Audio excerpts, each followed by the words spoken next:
Cari bag untuk raya tahun ni. Ini adalah Prada. Prada ni macam Prada dome sikit. Dia very exclusive and very feminine. Kalau korang nampak tak?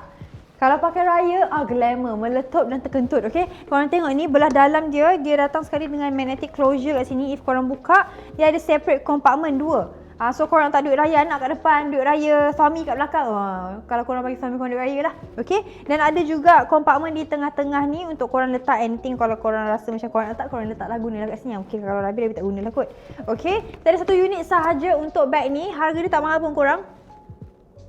Harga dia cuma bawah RM6,000 sahaja. If korang nak tahu lebih lanjut, showroom kita dekat Wangsa Maju, Kuala Lumpur. Kita buka everyday daripada pukul 10 sampai pukul 5. Nak bayar installment pun boleh juga. Up to 60 bulan. First payment dah boleh terus bawa balik bag. Nak pakai Shopee Pay Later boleh. Nak pakai installment credit card boleh. Nak pakai Atome pun boleh juga. If korang nak extra discount, korang boleh pergi kita punya profile. Tengok dekat bio promo code apa yang korang dapat sekarang untuk claim korang punya discount. Sebab setiap bag dalam showroom ni hanya ada 1 unit sahaja. So korang tunggu apa? Korang boleh message kita sekarang.